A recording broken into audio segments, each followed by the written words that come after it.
engaging book of hours with 5 miniatures by a skilled Parisian illuminator working in the era of the English occupation of Paris and beyond.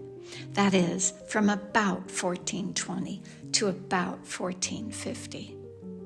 He is called the master of the Munich Golden Legend, after a manuscript of that text today in Munich.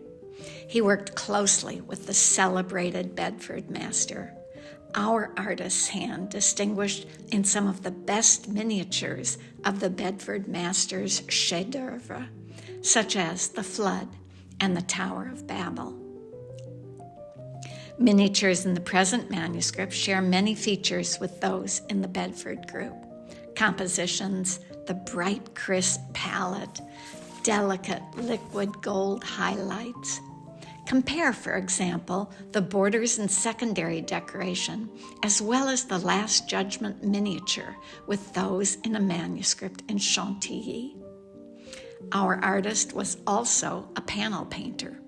To him is securely attributed a remarkable, slightly later painting of the family of Juvenal des Ursins, provost of the merchants of Paris.